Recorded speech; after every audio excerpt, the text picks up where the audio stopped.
होता है उसके दोषों का शमन होता है। जी जी। ऐसे ही शनि, यदि किसी व्यक्ति विशेष की कुंडली में शनि अकारक ग्रह है, शत्रु ग्रह या मारक ग्रह है, या वो मार्केश होकर बैठा हुआ है, अपनी शत्रु राशि में, अपनी नीच राशि में बैठे हुए, शनि की महादशा है, शनि की जो 7.5 जो ढैया चल रही है, यदि वो व्यक्ति उस रत्न का दान करता है या वो जल में प्रवाह कराता है, उसको शनि मंदिर में देता है, डकौत को दान करता है, तो शनि का जो दोष है उसका शमन होने लगता है। जी जी। ये बहुत वैज्ञानिक आधार है इसका, बहुत बड़ा इसके ऊपर विश्लेषण हुआ हमारे शास्त्र में। कभी भी अपने भाग्य के स्वामी, अपने शरीर के जो स्वामी के जो कारक रत्न है उनका दान नहीं करना चाहिए। अच्छा, ये भी सिद्धांत है। यदि आप अपने भाग्य के स्वामी का रत्न, जो आपके भाग्य के स्वामी है उनका रत्न का दान करेंगे तो भाग्य चला गया आपका। अच्छा, तो वो एक बड़ा तथ्य है उसके ऊपर। तो कभी भी वो जो वस्तुएं जो भाग्य उन्नति की कारक हैं आपकी, या वो रत्न है, उसको कभी जल में प्रवाह या रत्न दान देने चाहिए। ऐसे यदि जो वस्तुएं हैं वो आपके शरीर के जो कारक ग्रह हैं, स्वामी हैं, उनकी जो वस्तुएं हैं उनको कभी दान देना, जल में प्रवाहना निषेध हमारे शास्त्र में किया उसको।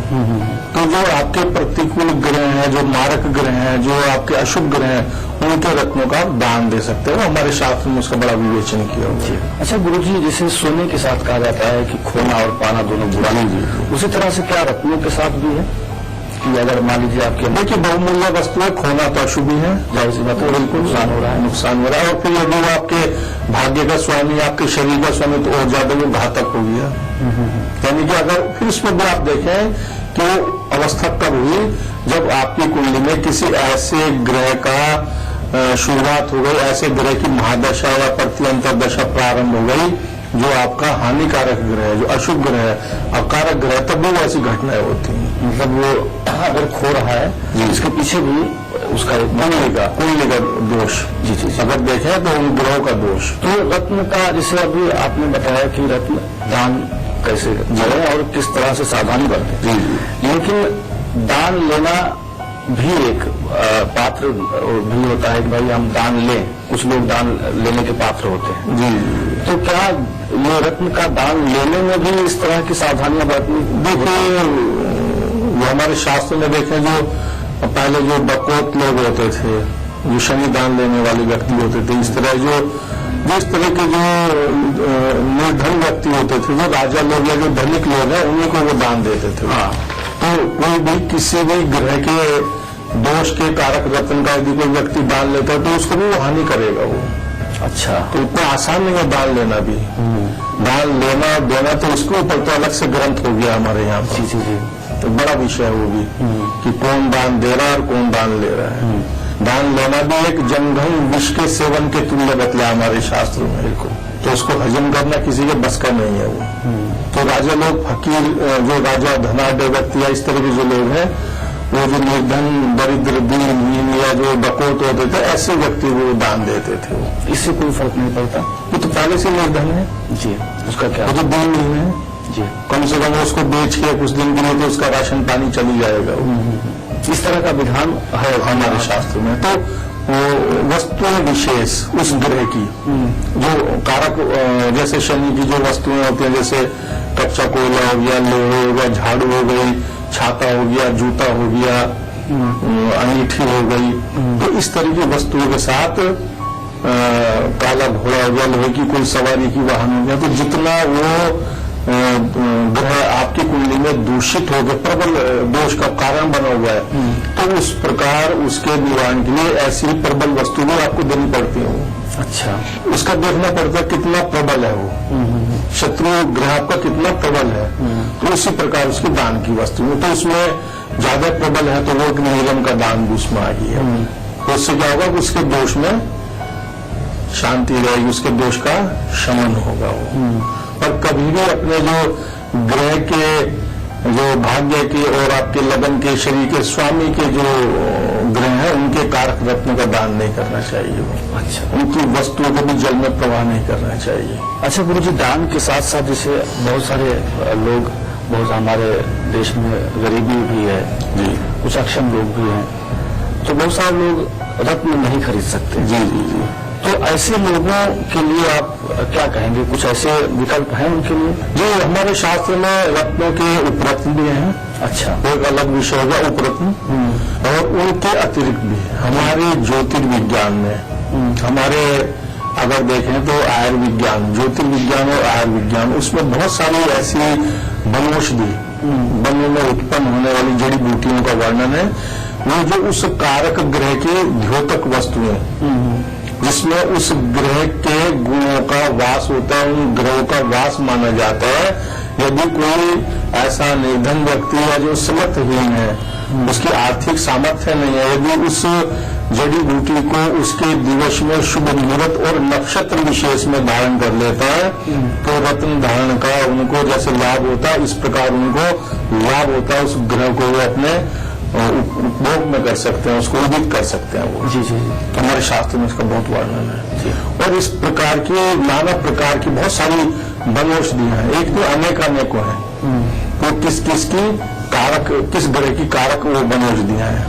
तो उसमें से कुछ अनुभूत, हमारी परंपरागत, हमारे परिवार की परंपरागत अनुभूत, जो मैंने बहुत सारे ऐसे लोगों को उनका सुझाव दिया और उन्होंने धारण किया, जिनको लाभ हुआ, रत्नों के से भी ज्यादा लाभ हुआ, तो उसका हम विवेचन करेंगे थोड़ा बैठ के। जी। हाँ, आदिवासी इलाकों में अक्सर आदिवासी छोड़ दीजिए, बहुत सारे ऐसे, एक सामाजिक वर्ग, एक सामान्य वर्ग, आदिवासी का तो एक अलग वो हो गया, दिनचर्या अलग हो गई। एक सामान्य जो वर्ग है, उसमें भी बहुत सारे ऐसे मेरे परिचित हैं जिन्होंने धारण की और उनको लाभ हुआ, और हमारे शास्त्र में उनका बड़ा वर्णन है। अच्छा, ये शास्त्रोक्त वर्णन। जी जी जी जी, ये बड़ी रोचक बात है कि ये शास्त्रों में शोध किए गए हैं, सब चीजें हैं। हमारे ऋषि मुनियों ने इस विज्ञान पर कुछ छोड़ा नहीं है, कुछ शोध करने के लिए बचा हुआ नहीं है। हमारे अनुसंधान के लिए उन्होंने कुछ नहीं छोड़ा। अच्छा गुरुजी, अगर हम बात करें कि किस ग्रह के लिए कौन सा रत्न, और अगर रत्न नहीं ले सकते तो उसके लिए क्या ले सकते हैं या क्या उनको धारण करना चाहिए? देखिए, सबसे पहले हम लोग बात करेंगे जो ग्रहों के राजा सूर्य देव। जी जी, तो उनका जो रत्न है वो माणिक्य है। यदि कोई व्यक्ति, उसकी कुंडली में माणिक्य यानी कि सूर्य उसके शरीर के स्वामी अथवा भाग्य के स्वामी है, उनको धारण करने की आवश्यकता है। वो कहीं निर्बल होकर बैठे हुए हैं, माणिक्य धारण करने की उनकी सामर्थ्य नहीं है, अंगूठी बनवाने की उनकी सामर्थ्य नहीं है, आर्थिक पक्ष उसके पीछे है, या उनको उस तरह का वो करना भी नहीं चाहते हैं, तो उसके लिए हमारे शास्त्र में लिखा है कि जो आंख, मदार जिसको बोलते हैं, और इंग्लिश में लैटिन भाषा में बोलता है कैलोट्रोपिस जाइगेंटिया, मदार्क, श्वेतार्क, इसमें से जड़ में गणपति होते हैं। जी, तो रविवार के दिन, शुक्ल पक्ष के रविवार के दिन यदि कृत्तिका नक्षत्र हो, कृत्तिका जो नक्षत्र होता है वो सूर्य का नक्षत्र होता है। जी, दिन रविवार शुक्ल पक्ष, उसकी छोटी सी जड़ वो ले लें और रक्त वर्ण का जो रेशमी सिल्क या सैटन का कपड़ा है उसमें बांध के अपनी दाहिनी भुजा पे वो बांध लें, तो अपने बड़ा सा जो माणिक, खूब मोटा ताजा माणिक जैसा जो फल आपको मिलेगा वो उसके धारण करने से मिल जाएगा आपको। अच्छा, बिल्कुल मुफ्त का। जी, तो फल कैसा मिल रहा है आपको? माणिक के धारण का फल मिल रहा है वो आपको। तो इस प्रकार आपका काम भी हो गया, उसमें कुछ नहीं लग रहा आपका वो। और उसका हमारे शास्त्र में विधान लिखा है, अलग अलग विधान है कि कुछ ऐसी वनौषधियां, कुछ ऐसी जो जड़ें होती हैं या बीज होते हैं, वो उनके समय भी निर्धारित है कि अमुक वर्ष तक, 1 वर्ष, 1.25 वर्ष या 2.5 वर्ष तक वो कार्य करती हैं। अच्छा, तो वो वनौषधियां हैं, वो रत्न नहीं है। जी जी, जैसे कुछ वनौषधियां होती हैं कि एक वर्षा ऋतु के उपरांत वो हीनवीर्य हो जाती है, उनका जो गुण है वो घट जाता है। बस सब ऋतु जो उनके ऊपर से चली गई तो वनौषधि है वो हीनवीर्य, यानी कि उनके गुण में न्यूनता आ जाती है, एक्सपायरी डेट होती है ऐसी औषधि के ऊपर। ऐसे इन वनौषधियों का हमारे शास्त्र में वर्णन लिखा है। तो ये कितने पूरे 1.25 वर्ष तक ये आपको काम करेगा, ये माणिक्य से भी ज्यादा। मतलब उनका प्रभाव बहुत अच्छा है। बिल्कुल, लेकिन उनकी अनुभूत है, ये बहुत लोगों का अनुभूत है, बहुत लोगों का अनुभूत है। ऐसे ही जैसे अब लेंगे मोती, वो जी मोती के बारे में बात करेंगे। समय हो गया है, एक छोटा सा ब्रेक ले लेते हैं। जी, फिर उसके बाद इस चर्चा को आगे बढ़ाएंगे। मिलते हैं एक छोटे से ब्रेक के बाद।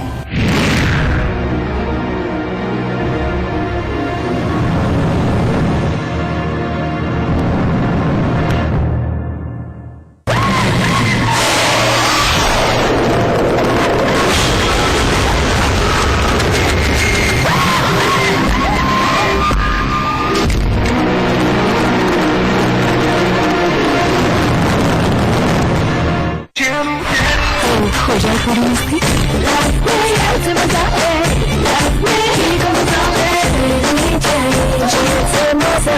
सोचा था हस्बैंड ऐसा मिलेगा जो होगा केयरिंग, सेंसिटिव और जो खाना ऐसा बनाएगा कि मिला 90%। ओटीजी कपूर से बने कैच मसाले, क्योंकि वो प्रोजेक्ट की उम्मीदों पर खड़ा उतरना हर किसी के बस की बात नहीं। 100% मोमेंट का मैच, सिर्फ कैच। World television premiere. पहले को तो मैं तोड़ूंगा, दूसरे को तो मैं फोड़ूंगा, तीसरे को तो मैं तोड़ फोड़ के जोड़ूंगा और फिर तोड़ूंगा। मेरा फेवरेट है ये। आज रात 7:30 बजे Zee TV पर। सिर दर्द से हट जाएगा। अजूबी लो, सर दर्द, बदन दर्द, दांत दर्द, जुकाम, अजूबी से आराम। अजूबी।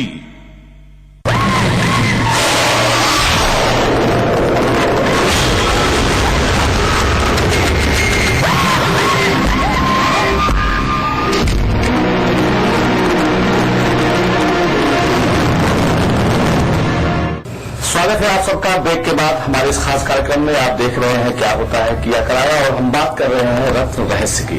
वो जो हम ब्रेक पर जाने से पहले अभी ने बताया था सूर्य ग्रह के लिए कि उनका रत्न, और उनके लिए फिर क्या, अगर रत्न नहीं ले सकते तो क्या ले सकते। बिल्कुल बिल्कुल। अब आगे बढ़ते हैं गुरुजी, अगली राशि कौन और क्या रत्न हो सकते हैं। फिर अगला जो ग्रह हमारा चंद्रदेव जी। जो उनका रत्न है वो मुक्ता, मोती जी। तो मोती हालांकि बहुत साधारण सा रत्न है, किसी को नहीं पहनना है, या उपलब्धता में उनको कोई शंका है, शंका का भी बहुत बड़ा विषय हो गया है। तो उसके लिए वो क्या कर सकते हैं, वो चमेली की जड़ होती है, चंपा और चमेली दोनों में से किसी की मिल जाए तो उसकी वो जड़ में शुक्ल पक्ष के सोमवार में, और ध्यान रखें किसी लोहे से नहीं वो निकालनी है, किसी लकड़ी की काठ से या वो कोई नुकीला लकड़ी का वो हो, बांस की वो हो, उससे वो निकाल लें उसको। और सफेद सिल्क या सैटन का जो कपड़ा होता है उसमें सबसे मुख्य जो बात है वो नक्षत्र। उस सोमवार में या तो हस्त नक्षत्र हो या रोहिणी नक्षत्र हो, यदि वो अपनी बाम भुजा पे उसको बांध लेते हैं तो बहुत अच्छा, जैसे बसरे का मोती आपने धारण कर लिया ऐसा वो फलीभूत हो जाएगा। वो चंपा या चमेली की जड़ दिन शुक्ल पक्ष का दूसरा या तीसरा सोमवार, क्योंकि शुक्ल पक्ष का जो प्रथम दिवस होता है कृष्ण पक्ष का पड़वा मानते हैं, तो उसमें फलीभूत नहीं होते हैं उपाय। पड़वा हमेशा उसको छोड़ देनी चाहिए, जो प्रतिपदा जिसको हम बोलते हैं उपायों के लिए। ज्योतिषीय जो उपाय है कुछ ऐसे होते हैं कि उसमें उसका निषेध माना गया है। तो चंद्र किसमें बलि होता है, वृष राशि में वो उच्च का माना जाता है। तो उसके लिए सोमवार का दिवस और नक्षत्र हस्त या रोहिणी नक्षत्र, उसमें हम उसको बाएं भुजा पर धारण कर लें तो मुक्ता के धारण का फल मिलता है वो। यदि, और उसमें भी विशेष, यदि यह प्रयोग आप उन व्यक्ति को अवश्य करके देखें जिनका चंद्रमा अपनी नीच राशि में बैठा है, वृश्चिक राशि में बैठा, उनको बहुत आशा थी, उनकी आशा से भी ज्यादा लाभ करता है। तो इसकी भी कोई अवधि होती होगी गुरु जी? इसकी 2.25 साल। 2.25 साल तक जी, 2.25 साल तक 2.25 साल इसका फिर बदल सकते हैं, उससे पहले बदल लें, 2.25 साल आने से पहले उसको आप बदल के रख लें जी, और फिर उसको आप धारण कर लें। ये एक बड़ा रहस्य है जी, एक बहुत ही मतलब गहन अध्ययन आपका। और हमारा गहन अध्ययन है ये, तो हमारे ऋषि मुनियों का अनुकंपा, आशीर्वाद, उनका शोध, उनकी कृपा है हम लोगों पर कि ऐसा उन्होंने शोध किया जो हम बड़ा आनंद ले रहे हैं उससे। नहीं गुरु जी, आपका बड़प्पन है। जी। बहुत सारे लोग, ये रहस्य किसी को पता भी नहीं है जी, कि लोग केवल रत्न के बारे में बोलते हैं और सीधा सीधा भैया अगर नहीं हो सकता तो फिर अब हम कुछ नहीं कह सकते। जी। लेकिन यहाँ आप एक बहुत ही सरल उपाय बता रहे हैं। अब गुरु जी, चंद्रमा के बाद कौन से ग्रह पे और कौन से रत्न के बाद? चंद्रमा के बाद जो हमारे ग्रह आते हैं वो मंगल जी। मंगल का जो रत्न हमारे शास्त्र में लिखा हुआ है मूंगा जी, रक्त प्रबाल समुद्र में से पैदा होता है। बहुत सारे पठारों में से भी पाया जाता है, तिब्बत से भी पाया जाता है। पहले तिब्बत में जो समुद्र होता था, जल सागर होते थे, तो वहाँ फोसिल्स मिलते हैं जिनको जीवाश्म बोलते हैं। ऐसी मछलियों के, ऐसे जो जल जीव हैं वहाँ पे उनके जीवाश्म पाए जाते हैं। तो इसका पहले जो इतिहास था वहाँ पे जल रहा होगा कि